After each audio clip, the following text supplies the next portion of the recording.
بسم اللہ الرحمن الرحیم۔ صلیبیوں کے قلعے میں تیتوش نے اپنے منصوبے پر کام شروع کر دیا تھا۔ کئی مسلمانوں کے ہاتھ پیچھے باندھ کر کڑی دھوپ میں ایک قطار میں بٹھا دیا گیا تھا۔ ان سب کو موت کے گھاٹ اتارنے کی تیاریاں مکمل ہو چکی تھیں۔ استاد اعظم کا اشارہ ملتے ہی تیتوش نے ان مسلمان قیدیوں کی گردنیں اتارنا شروع کر دیں۔ ہر قیدی رتبہ شہادت حاصل کرنے سے قبل کلمہ شہادت پڑھ رہا تھا۔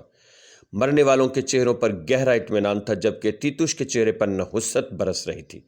وہ ہر مسلمان کی گردن پر تلوار کا وار کرنے سے قبل اس کا سلجوق سلطان سے تعلق بتا رہا تھا۔ استاد اعظم کے ہونٹوں پر شیطانی مسکراہٹ تھی۔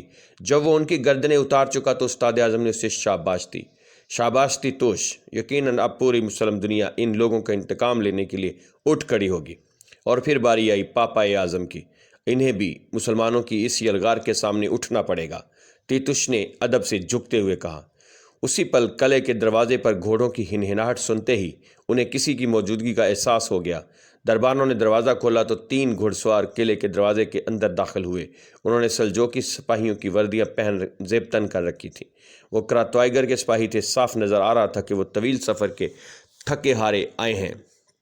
ان کے پیچھے ایک چوتھا گھڑ سوار بھی تھا، جس پر کوئی اوندھے منہ لدا ہوا تھا۔ اس کے بدن پر صلیبی سپاہیوں کی وردی تھی۔ سفید لبادے پر صلیب کا سرخ نشان دکھائی دے رہا تھا اور پورا لباس خون سے سرخ ہو رہا تھا۔ تیتوش سناٹے کی کیفیت میں دیکھتا رہ گیا۔ یوں لگ رہا تھا جیسے اس کا دم نکل جائے گا۔ یہ منظر دیکھ کر مسلمانوں کی گردن کاٹنے والے سفاک تیتوش کے جسم میں جھرجھری پیدا ہو گئی۔ چوتھے گھوڑے پر اس کے بھائی کی لاش تھی، اس کے پیارے بھائی بسول کی لاش۔ وہ تلوار پھینک کر دیوانہ وار اس گھوڑے کی طرف بھاگا اور نیچے بیٹھ کر اپنے بھائی کا مردہ چہرہ دیکھنے لگا۔ اپنے بھائی کی لاش کو دیکھ کر اس کی آنکھیں پھٹی کی پھٹی رہ گئی۔ وہ کچھ دیر تک سکتے کسی کیفیت میں رہا اور پھر پوری قوت سے چلایا، بسول، بسول، میرے بھائی! وہ ابھی تک سمجھ نہیں پایا تھا کہ یہ سب کیا اور کیسے ہو گیا۔ اسے اپنے بھائی سے بے پناہ محبت تھی۔ کچھ دیر بعد وہ جنونی انداز میں کھڑا ہوا اور لاش لانے والے سپاہی کو گریبان سے پکڑ کر جھنجھوڑتا ہوا چلایا، کس کا کام ہے یہ؟ جلدی بولو، کس نے جان لی میرے بھائی کی؟ لاش لانے والے سپاہی نے بمشکل کہا۔ کماندار بسول قیدیوں کو لا رہے تھے کہ گھات لگا کر مار دیا گیا سب کو۔ کب ہوا یہ اور کس نے کیا؟ تیتوش غم سے پاگل ہوا جا رہا تھا۔ کئی قبیلے کے جنگجو تھے، میں ان کے نام نہیں جانتا۔ یہ سنتے ہی تیتوش نے آنکھیں بند کر کے ایک طویل سانس لی اور پھر پھوٹ پھوٹ کر رونے لگا۔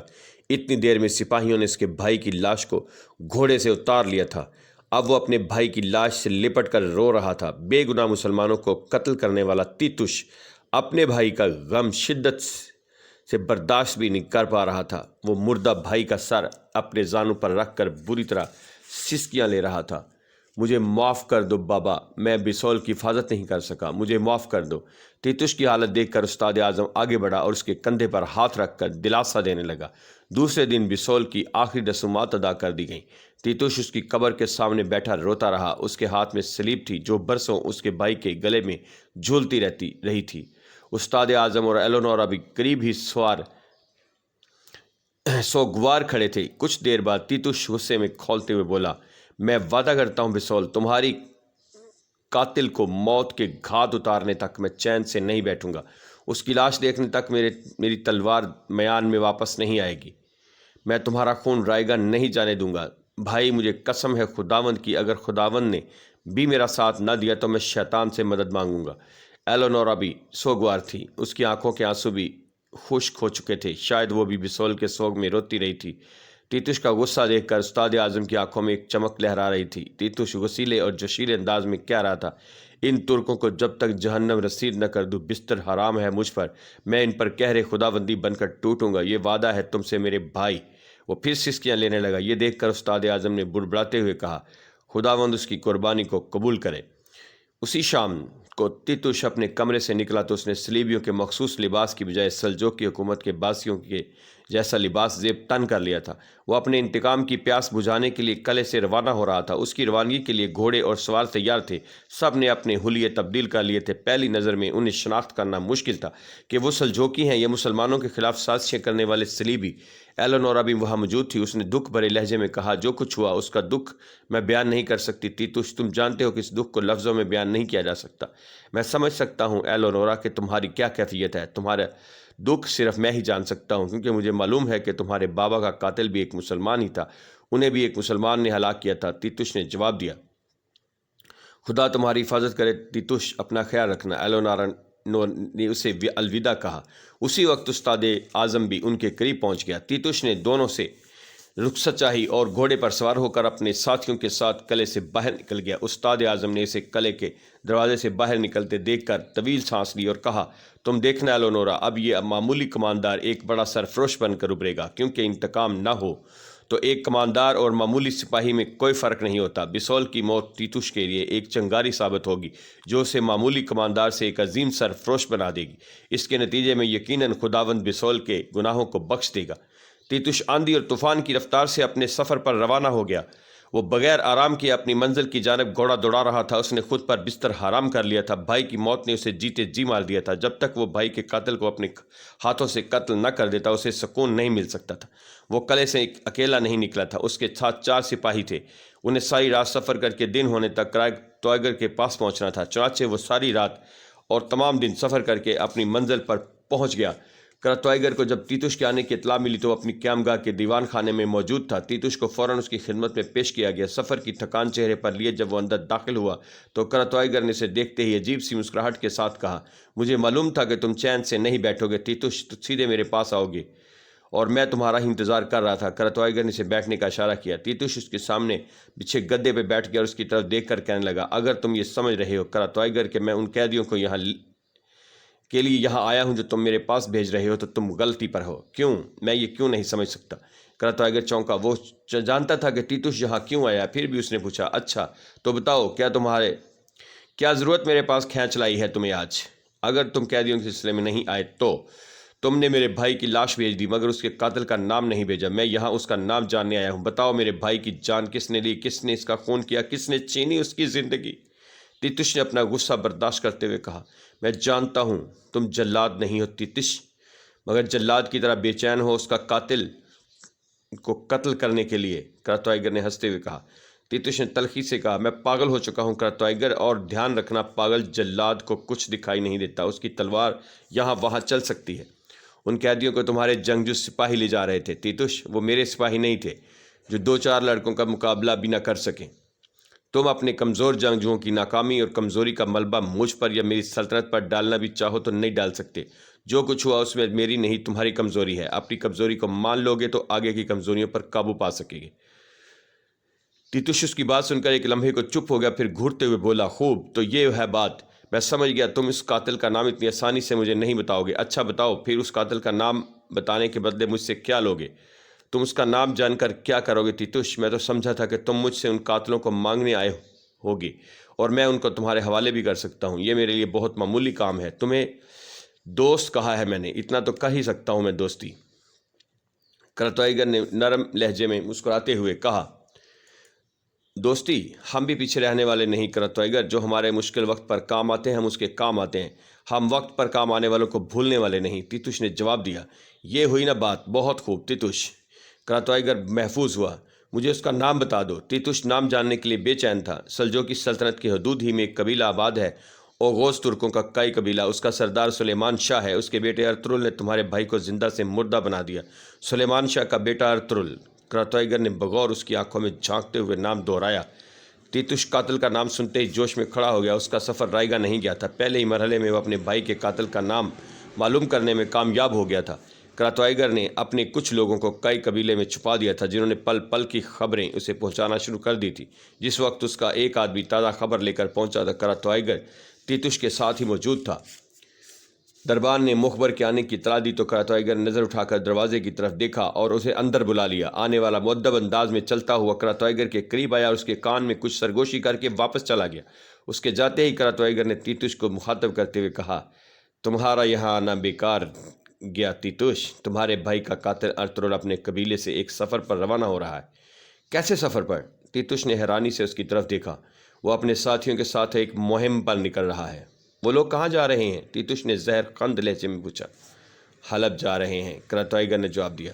وہ حلب نہیں، اپنی موت کی طرف جا رہے ہیں۔ میں اپنا انتقام خود لوں گا، میں انہیں راستے میں ہی مار ڈالوں گا۔ تیتوش غصے میں پھنکارتا ہوا اٹھ کھڑا ہوا۔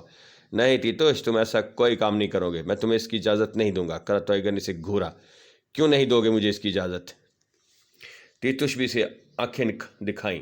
حکم اس کا چلتا ہے جس کی حکمرانی ہو۔ یہ سلجوق سلطنت کا علاقہ ہے، اس علاقے پر میری حکمرانی ہے، اس لیے یہاں حکم بھی سلجوق کی امیر یعنی میرا ہی چلے گا۔ کرتوائیگر نے فیصلہ سنا دیا، میرے بھائی کو قتل کیا گیا، کرتوائیگر اور قاتل آزاد ہے، اصولی طور پر اس کے قتل کا بدلہ مجھے لینا ہے اور تمہیں میرا ساتھ دینا چاہیے۔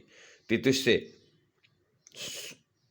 بڑے غمزدہ لہجے میں بولا تو کرتوائیگر ہنس دیا، تم انتقام میں اندھے ہو رہے ہو اور آداب حکمرانی سے ناواقف ہو۔ اگر اس علاقے میں کسی کو معلوم ہو گیا کہ تم نے اسے قتل کیا ہے اور اس کا کام میں نے تمہاری مدد کی ہے، یا یہ کہ تم نے میرے ایما پر کئی قبیلے کے سردار کا بیٹا مار دیا ہے، تو تم سوچ بھی نہیں سکتے کتنی خونریزی ہو جائے گی۔ اس طرح میرے سارے منصوبے خراب ہو جائیں گے۔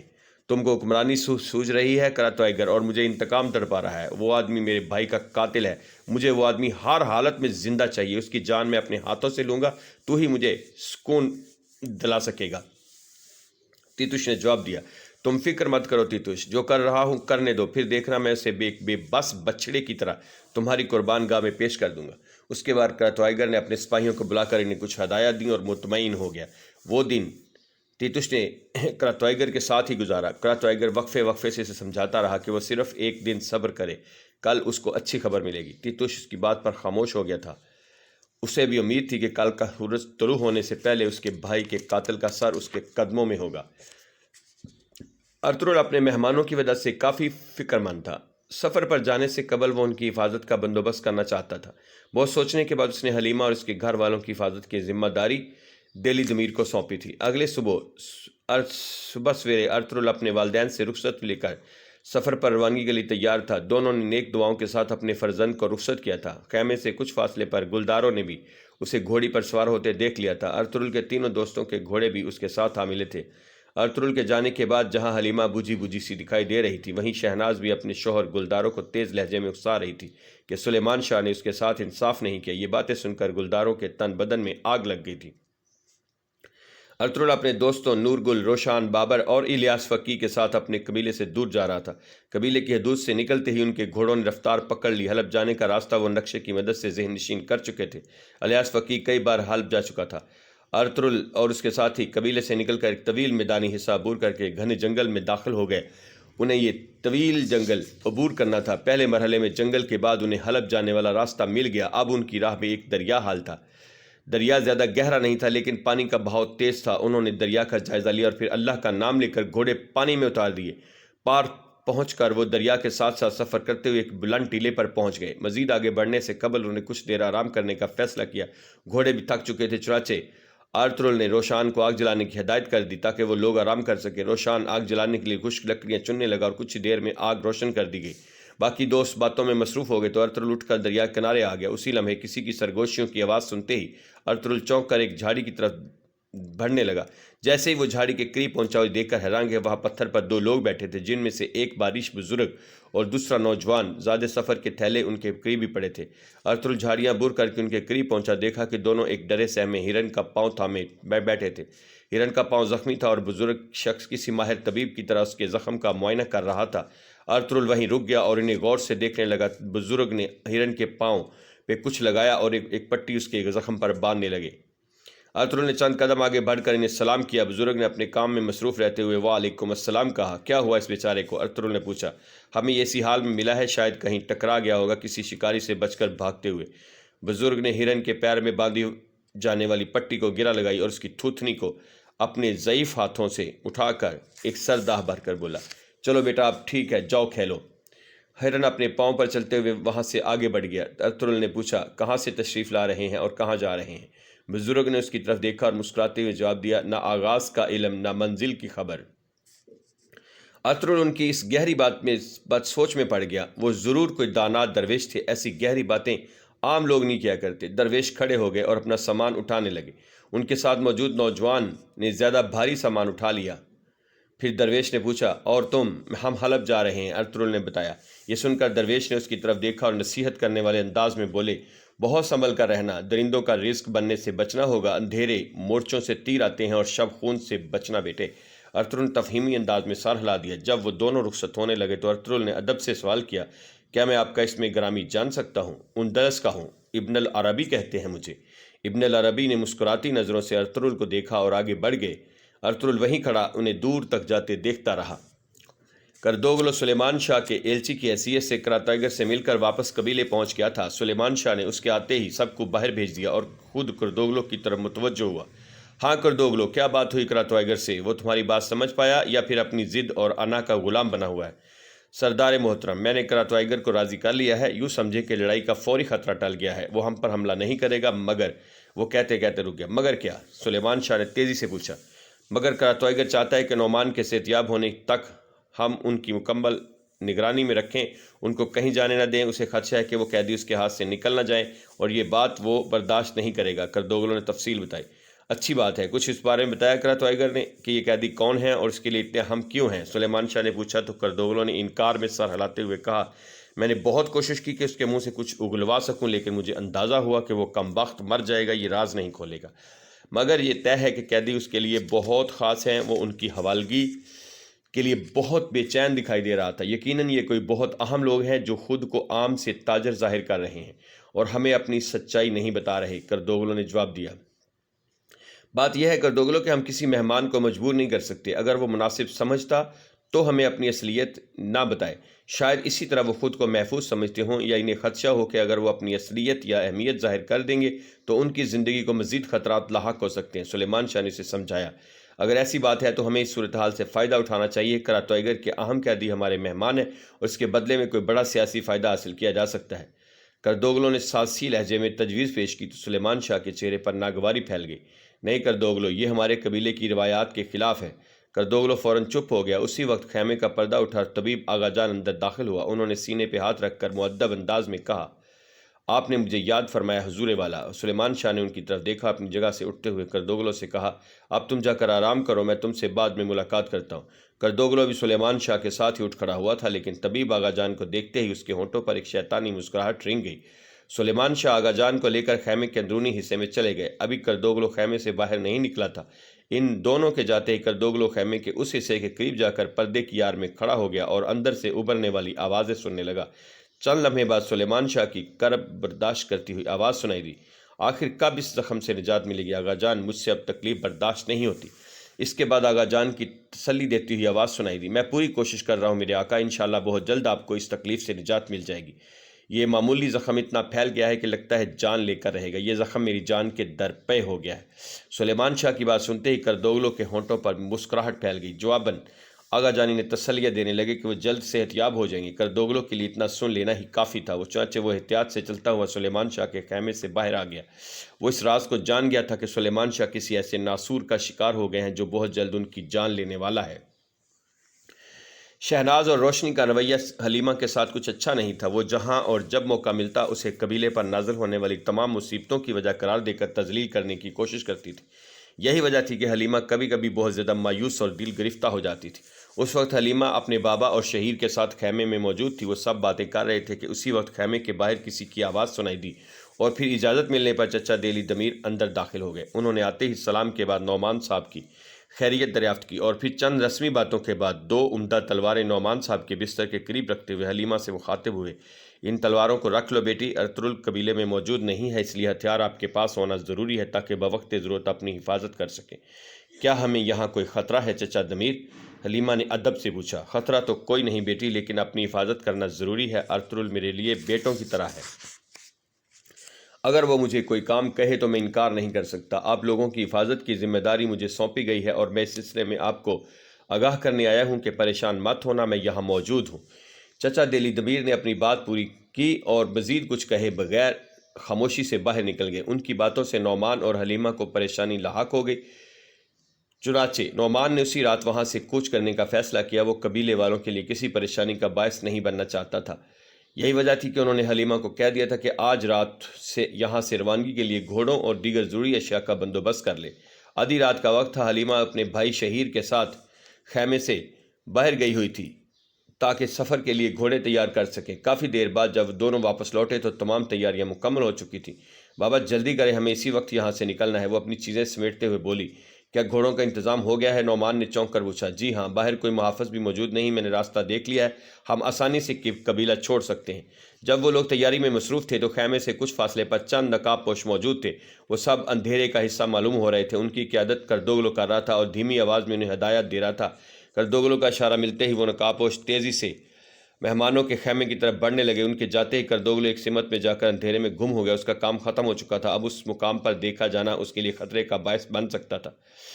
نقابپوش بہت ہوشیاری سے قدم اٹھاتے ہوئے خیمے کے دائیں بائیں کھڑے ہو گئے۔ انہیں خیمے کے اندر سے باتیں کرنے اور ہلچل کی آوازیں آ رہی تھیں۔ چاروں ایک دوسرے کی طرف جواب طلب نظروں سے دیکھنے لگے۔ ان کا خیال تھا کہ رات کے اس پہر کوئی نہیں جاگ رہا تھا۔ اندر سے ابھرنے والی سرگوشیوں سے محسوس ہو رہا تھا خیمے کے مکین سوئے نہیں بلکہ جاگ رہے تھے۔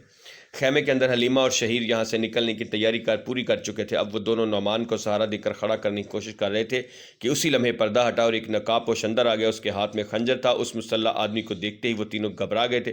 جیسے ہی حملہ آور حلیمہ کی طرف بڑھا، وہ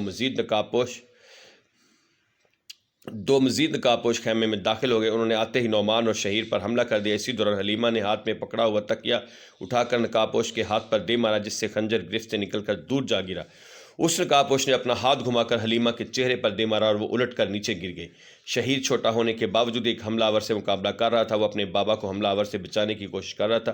خیمے میں گھمسان کی لڑائی ہو رہی تھی۔ کچھ ہی دیر بعد حملہ آوروں نے ان تینوں پر قابو پا لیا۔ پھر اچانک شہیر اس آدمی گرفت سے آزاد ہو کر خیمے سے باہر بھاگنے میں کامیاب ہو گیا۔ شہیر بھاگتا ہوا ایک خیمے کے قریب سے گزرا تو اچانک کسی نے اسے پکڑ کر خیمے کے پیچھے کھینچ لیا اور اس کے منہ پر ہاتھ رکھ دیا۔ شہیر کی آنکھیں خوف سے پھیل گئیں۔ شہیر کے تعاقب میں بھاگنے والا حملہ آور جب اس خیمے کے قریب پہنچا، تاریکی کا حصہ بنے اس سیاپوش نے پھرتی سے اسے پکڑ کر لمحہ بھر میں اس کی گردن کاٹ لی۔ اسی دوران خیمے میں موجود حملہ آور حلیمہ اور نعمان کے ہاتھ باندھ کر انہیں دھکیلتے ہوئے باہر لے آئے، مگر پھر اچانک ہی اسے اپنے سامنے ایک لہیم شہیم سیاپوش کو دیکھ کر چونک گئے۔ اس کے ایک ہاتھ میں تلوار تھی، جبکہ دوسرے ہاتھ سے اس نے شہیر کو اٹھایا ہوا تھا، جو بے جان جسم کی طرح جھول رہا تھا۔ یہ دیکھ کر حلیمہ کی آنکھیں خوف سے پٹی کی پٹی رہ گئیں۔ شہیر کو لانے والے شخص نے اسے زمین پر پھینک دیا اور بلند آواز میں بولا، بچے کو مار دیا ہے۔ یہ سنتے ہی حلیمہ کے حلق سے سسکیاں نکلنے لگیں۔ وہ نقابپوش بھی ہڑبڑا گئے جو ان دونوں قابو کیے ہوئے تھے۔ اس کے ساتھ ہی حملہ آوروں میں سے ایک نے آگے بڑھ کر شہیر کو لانے والے پر حملہ کر دیا، مگر اس نے چند لمحوں میں ہی تلوار سے حملہ آور کی گردن اڑا دی اور بولا، ان دونوں کو میرے حوالے کر دو ورنہ تم سب کو ٹکڑے ٹکڑے کر دوں گا۔ بیوقوف سمجھ رکھا ہے کیا؟ ہٹو ہمارے راستے سے، ایک نقابپوش نے پوچھا۔ اس کشمکش میں نعمان کا زخم پھر تازہ ہو گیا تو اس کی حالت غیر ہونے لگی۔ ایسے میں خیمے کے دوسری طرف سے ایک اور شخص سامنے آیا۔ اس نے خنجر تاک کر نعمان کو پکڑنے والے شخص کو دے مارا۔ خنجر اڑتا ہوا نعمان کو پکڑنے والے نقابپوش کے چہرے میں گھس گیا۔ اسی وقت حلیمہ بھی دوسرے شخص کی گرفت سے آزاد ہونے میں کامیاب ہو گئی، دوڑ کر شہیر کے پاس پہنچ گئی۔ اس نے قریب پہنچ کر اپنے بھائی کو جھنجھوڑا تو شہیر بھی مسکراتا ہوا اٹھ بیٹھا۔ وہ زندہ تھا اور مردوں کی طرح زمین پر پڑا ہوا تھا۔ شہیر کو لانے والا نقابپوش اس دوران دوسرے حملہ آور کو بھی ڈھیر کر چکا تھا۔ اسی وقت پہلے نقابپوش کو خنجر مارنے والا شخص قریب آ گیا، جو کہ چچا دہلی دمیر تھا۔ اس نے سخت لہجے میں سیاپوش سے، تو کون ہو تم؟ عارفین، سیاپوش نے چہرے سے نقاب اٹھا کر کہا تو اسے دیکھ کر چچا دہلی دمیر نے بھی مطمئن ہو کر سر ہلا دیا۔ ادھر حلیمہ اور نعمان شہیر سے لپٹے اسے پیار کر رہے تھے، جس نے عارفین کے کہنے پر مرنے کی اداکاری کی تھی۔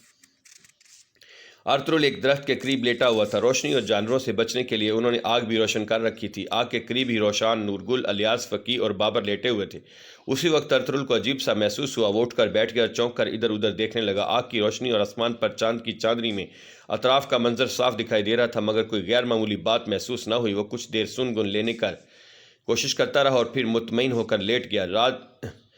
رات کا کون سا پہر تھا؟ وہ سب گہری نیند سو چکے تھے۔ ایسے میں کچھ مسلح سائے اندھیرے کا سہارا لیے ان کی طرف بڑھنے لگے۔ انہوں نے اپنے چہروں پر کپڑے لپیٹ رکھے تھے۔ ان کی تعداد لگ بھگ 12 کے قریب تھی اور سب پوری طرح مسلح تھے۔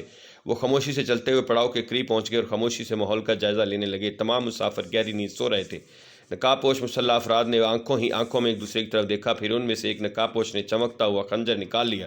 وہ ان حملہ آوروں کا کماندار تھا۔ اس نے ارطغرل کے بالکل قریب پہنچ کر باقی حملہ آوروں کو ہاتھ سے اشارہ کیا اور وہ تیزی سے الاؤ کے قریب پہنچ گئے۔ سب نے اپنی تلواریں سونت لی تھیں۔ وہ کراتوائیگر کے بھیجے ہوئے لوگ تھے۔ ان میں سے ایک نہایت خاموشی سے دبے پاؤں چلتا ہوا ارطغرل کے بالکل قریب پہنچ گیا۔ اس نے اپنا خنجر والا ہاتھ بلند کیا اور ارطغرل کے سینے میں پیوست کرنے ہی والا تھا کہ ارطغرل کی آنکھ کھل گئی۔ اس نے انتہائی پھرتی سے حملہ آور کا خنجر والا ہاتھ کلائی سے پکڑا، اسے دائیں جانب الٹ دیا۔ اگر ایک ہی لمحے کی بھی تاخیر ہو جاتی تو وہ تیز دھار خنجر ارطغرل کے سینے میں اتر چکا ہوتا۔ دیگر حملہ آور روشان، بابر اور نورگل کے قریب پہنچ چکے تھے، مگر جو ہی ارطغرل نے چلا کر انہیں خبردار کیا، وہ سب تیزی سے اچھل کر کھڑے ہو گئے۔ حملہ آور ان کے سروں پر پہنچ چکے تھے۔ نورگل، روشان اور بابر نے اٹھتے ہی قریب رکھی ہوئی تلواریں سنبھال لیں۔ انہوں نے خود پر ہونے والے وار کو تلواروں پر روکا اور تیزی سے جوابی حملہ کیا۔ نیم تاریکی میں زندگی اور موت کی جنگ شروع ہو چکی تھی۔ حملہ آور کے الٹتے ہی ارطغرل تیزی سے اٹھ کھڑا ہوا۔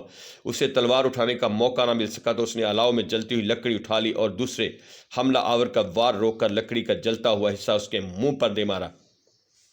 اتنی دیر میں روشان، بابر اور نور گل کے ساتھ ساتھ الیاس فقی بھی حملہ آوروں سے بھیڑ چکے تھے۔ الیاس فقی کو بھی تلوار نکالنے کا موقع نہیں ملا تھا، ان کے ہاتھ میں ایک لاٹھی تھی۔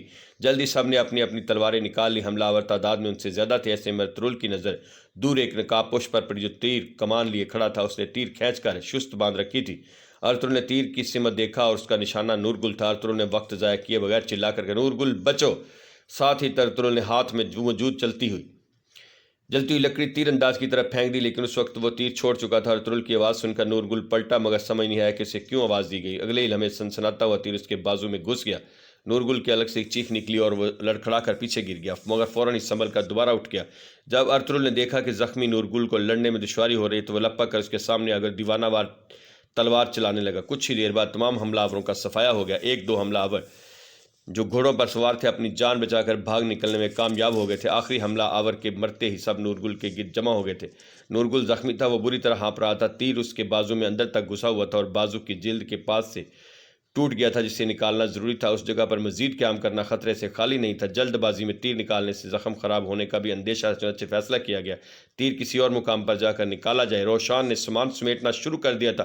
اسی دوران بابر ایک مردہ سپاہی کی لاش سے بٹن توڑ لایا اور ارطغرل کے سامنے ہتھیلی پھیلاتے ہوئے بولا، یہ سب کرا تو ٹائیگر کے آدمی تھے، اسی نے ہم پر حملہ کروایا ہے۔ ارطغرل نے گہری سانس لیتے ہوئے اس بات میں سہرا لایا، وہاں مزید رکنا خطرناک ثابت ہو سکتا تھا، اس لیے ارطغرل نے سب کو جلدی جلدی سامان سمیٹنے کا حکم دیا۔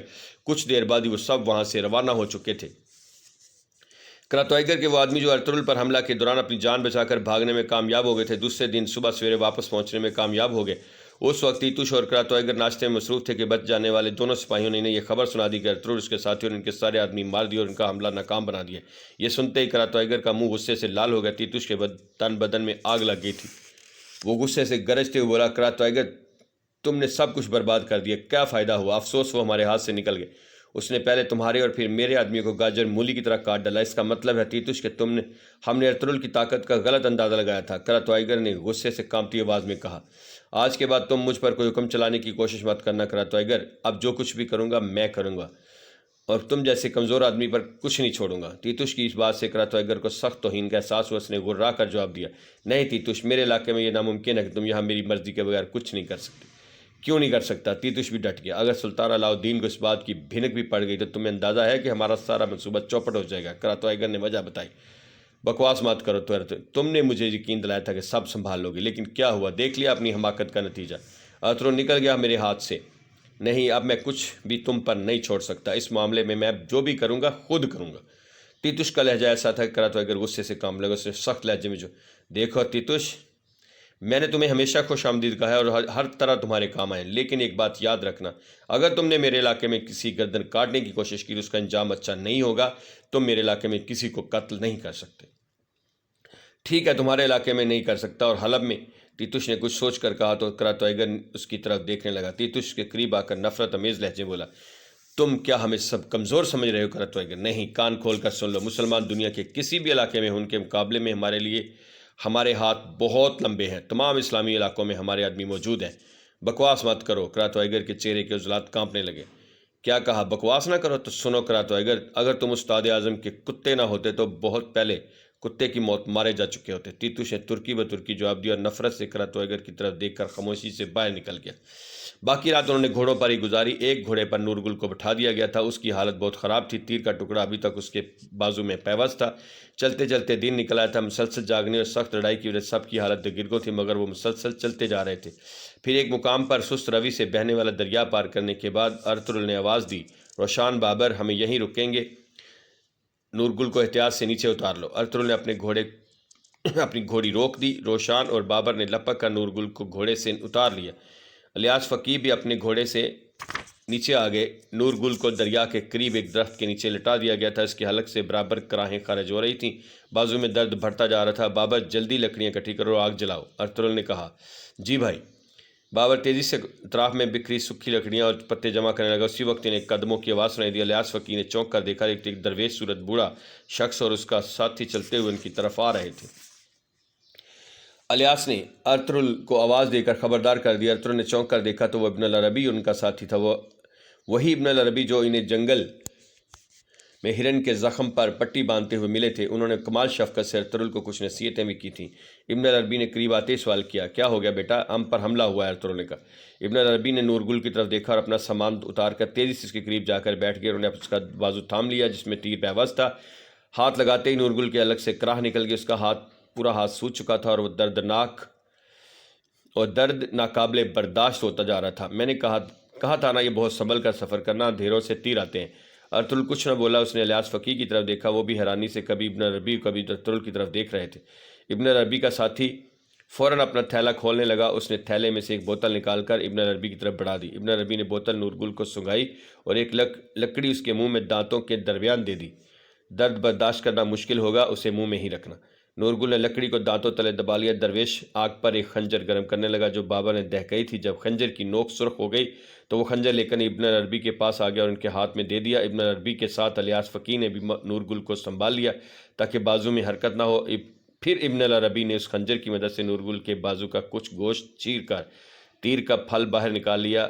نورگل اس بری طرح تڑپا کہ اسے سنبھالنا مشکل ہو گیا۔ ابن العربی کسی ماہر جراح کی طرح تیر کا پھل نکالنے میں کامیاب ہو گئے تھے۔ جو ہی تیر کا پھل باہر نکلا، نورگل کو شدید درد سے نجات مل گئی اور بری طرح ہانپنے لگا۔ تیر کا پھل نوکیلا اور کانٹے دار تھا۔ گوشت سے نکلتے ہوئے اس نے بازو کا گوشت پھاڑ دیا تھا۔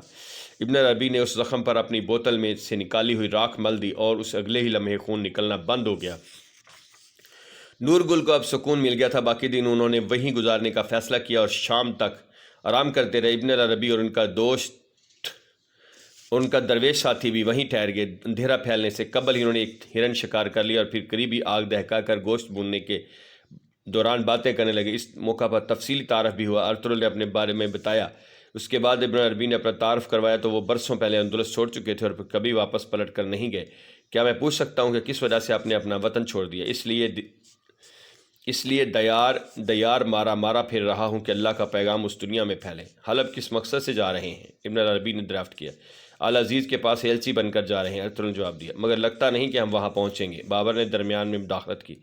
ضرور پہنچو گے انشاءاللہ، ابن عربی نے کہا اور پھر سب کے چہروں کی جانب دیکھتے ہوئے کہا، ایک مرتبہ نبی پاک صلی اللہ علیہ وآلہ وسلم اور حضرت ابوبکر صدیق رضی اللہ تعالی عنہ دوران ہجرت ایک غار میں تھے اور مشرکین مکہ ان کے تعاقب میں تھے، یہاں تک کہ وہ غار کے دھانے پر پہنچ گئے۔ ابوبکر صدیق رضی اللہ تعالیٰ عنہ پریشان ہوئے تو آپ صلی اللہ علیہ وسلم نے فرمایا، گھبراؤ مات ابوبکر، اللہ ہمارے ساتھ ہے۔ اور تب ایک چھوٹی سی مکڑی نے اللہ کے حکم سے دنیا کا مضبوط ترین جالہ بنا دیا۔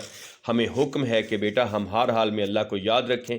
اگر یاد رکھتے ہیں تو وہ ہر راہ کھلی ہے اور ہر مشکل آسان ہے، اور اگر یاد نہیں رکھتے تو ہر راہ شیطان کی راہ ہے۔ اتنے میں قریبی ٹیلے کے پیچھے قدموں کی آواز ابھری اور دو مسافر نمودار ہوئے۔ ان میں سے ایک نے قریب آتے ہی بلند آواز میں سلام کیا۔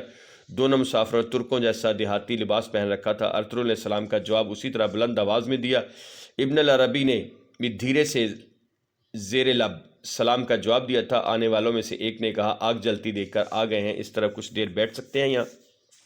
جی ضرور، بسم اللہ کیجیے۔ ارطغرل نے ابن العربی کی طرف دیکھ کر تلوار کا دستہ چھوڑتے ہوئے کہا۔ دونوں مسافر قریب بیٹھ گئے اور ہاتھ پھیلا کر تاپنے لگے۔ ان کی آمد کے بعد ارطغرل کے ساتھی بھی چوکنے ہو گئے تھے۔ اندھیرے کی وجہ سے ان کی شکلیں تو ٹھیک نہیں دکھائی دیتی تھی، لیکن حلیے دیکھے جا سکتے تھے۔ کچھ دیر بعد ارطغرل نے کہا، اگر بھوک لگی ہے تو ہمارے ساتھ کھانے میں شریک ہو جائیں۔ دونوں نے انکار نہ کیا اور الاؤ کے پاس بیٹھ کر بھنا ہوا ہرن کا گوشت کھانے لگے۔ ارطغرل اور ابن العربی ان کو غور سے دیکھ رہے تھے۔ اب ان کے چہرے اور نقوش صاف دکھائی دے رہے تھے۔ ان میں سے ایک نے کھاتے ہوئے کہا، ہم بھوکے پیاسے سفر میں تھے، مگر شکر ہے اللہ کا آپ لوگ جنگل بیابان میں مل گئے۔ ابن عربی نے سر ہلا کر کہا، قسمت کا کچھ پتہ نہیں کب کہاں لے جائے۔ بالکل درست فرمایا، اور نہ ہی بلا کا کچھ معلوم ہوتا ہے کب نازل ہو جائے، اس نے مسکرا کر کہا۔ خیر تو ہے، کوئی ایسی بات ہو گئی ہے کیا آپ لوگوں کے ساتھ؟ ارطغرل نے چونک کر پوچھا۔ ہم ایک تجارتی قافلے کے ساتھ سفر میں تھے کہ حملہ ہو گیا، خدا غارت کرے وہ لوگ صلیبی تھے، اس اجنبی نے بوجھی آواز میں کہا۔ یہ بدبخت تو کوئی موقع نہیں چھوڑ رہے، ہر طرف لوٹ مار کر رہے ہیں، روشان نے غصے میں کہا۔ کچھ دن پہلے ہم پر بھی کچھ صلیبی حملہ آور ہوئے تھے، مگر بچ کے نہیں گئے، ہم نے سب کو کاٹ کے رکھ دیا۔ نورگل اور بابر اس کی بات پر ہنسنے لگے تو اجنبی چونک کر ان کی طرف دیکھنے لگے۔ ان صلیبیوں کی یہ جرت کب سے ہونے لگی؟ مسلم علاقوں میں لوٹ مار کرنے لگے۔ ارطغرل نے سوچتے ہوئے کہا، وہ لوگ مسلمانوں پر ایک نئی یلغار کی تیاریوں میں ہیں جس کے لیے وہ ساری مسیحی دنیا کو مسلمانوں کے خلاف کرنے کی پوری کوشش کر رہے ہیں۔ یہ بھی معلوم ہوا کہ مسلمان ملکوں کے چیدہ لوگوں کو ایک ایک کر کے مار رہے ہیں اور پھر ان معصوموں کی لاشیں شہر کے بڑے چوک پر لٹکا دیتے ہیں۔ یہ سن کر ابن العربی نے اپنی آنکھوں پر ہاتھ رکھ لیا۔ وہ کرب سے ان کی آنکھوں سے باہر آئی تھیں۔ ارطغرل نے مسکرا کر روشان اور بابر کی طرف دیکھا اور شوخی سے کہا، اس کا مطلب ہے زور بازو آزمانے کا وقت آ گیا ہے ہمارا۔ پھر اس نے اجنبی کی طرف دیکھتے ہوئے کہا، ایسی جنگ تو ہمارے لیے اللہ کی طرف سے ایک نعمت ہے، صلیبیوں سے لڑنا کہاں ممکن ہے؟ اجنبی بولا، ایسا کیوں کہہ رہے ہو آپ؟ ارطغرل نے اس کی طرف دیکھا تو اور کیا کہوں، مسلمان تو ایک دوسرے سے نبرد آزما ہے، ایک دوسرے کے گلے کاٹ رہے ہیں۔ اس کے لہجے میں دکھ تھا۔ ابن العربی کے چہرے پر بھی دکھ کے آثار تھے۔ انہوں نے بے ساختہ جذباتی لہجے میں اجنبی سے کہا، مایوسی نہ پھیلاؤ، تم دیکھ لینا، اللہ پاک بہت جلد ایک بہادر کو بھیجے گا، پھر تمام عالم اسلام اس کے پرچم تلے آ جائے گا۔ اس کی اولاد میں ایک سردار قسطنطنیہ کے ساتھ ساتھ بیت المقدس کو بھی فتح کرے گا اور پھر مکہ اور مدینہ کا خادم بنے گا۔ انشاءاللہ ہم اس بہادر کے پرچم تلے ان صلیبیوں سے جنگ لڑیں گے۔ ارطغرل نے پرعزم لہجے میں کہا، انشاءاللہ فتح حق کی ہوگی۔ اجنبی بھی بول اٹھا، پھر اس نے دونوں ہاتھ پھیلا کر دعا کی، یا اللہ اس بہادر کو جلد از جلد بھیج دے تاکہ ہمیں امن اور سکون مل سکے۔ ارطغرل مسکراتی ہوئی نظروں سے اس اجنبی کو دیکھ رہا تھا۔ بڑا ہی دلچسپ آدمی تھا۔ چند لمحوں بعد اس اجنبی نے کہا، آپ لوگوں نے مجھ بھوکے پیاسے پر رحم کیا، میں آپ نیک لوگوں کے نام جاننا چاہوں گا اگر آپ کو برا نہ لگے تو۔ اس پر ابن العربی نے اس کی طرف چہرہ گھما کر کہا، میں اندلس کا ہوں ابن العربی۔ اس نے مسکراتے ہوئے اس بات میں سر ہلایا اور ارطغرل کی طرف دیکھا، میں کائی قبیلے کا ارطغرل ہوں۔ ارطغرل نے فاخرانہ لہجے میں کہا۔ یہ سنتے ہی اجنبی کی آنکھیں پھیلتی چلی گئیں۔ وہ پھٹی پھٹی آنکھوں سے ارطغرل کو دیکھنے لگا۔ وہ اجنبی کوئی اور نہیں، تیتوش تھا، صلیبی سپاہیوں کا کماندار تیتوش۔ ارطغرل کو پہچاننے کے بعد تیتوش کے اندر انتقام کی آگ بھڑک اٹھی تھی، لیکن اس نے قابو پائے رکھا اور چند لمحے توقف کے بعد بولا، آپ نے مجھے اپنے دسترخوان پر بلایا اور لقمہ دیا، میں آپ کی اس مہربانی پر کبھی فراموش نہیں کر پاؤں گا۔ اب میں اجازت چاہوں گا، مجھے چلنا چاہیے۔ رات کو راستے میں خطرہ ہو سکتا ہے، ہم طلوع آفتاب کے وقت اکٹھے روانہ ہو سکتے ہیں۔ ارطغرل نے اسے رات یہیں رکنے کی ہدایت کی۔ شکریہ، لیکن میں نے کتنے ماہ سے اپنے گھر والوں کو نہیں دیکھا، میں نہیں چاہتا کہ وہ مزید پریشان ہوں۔ حلب میں میری قالینوں کی دکان ہے، میری خواہش ہوگی کہ وہ آپ کی میزبانی کروں۔ موقع ملا تو ضرور ملاقات ہوگی۔ ارطغرل نے اس کا شکریہ ادا کیا۔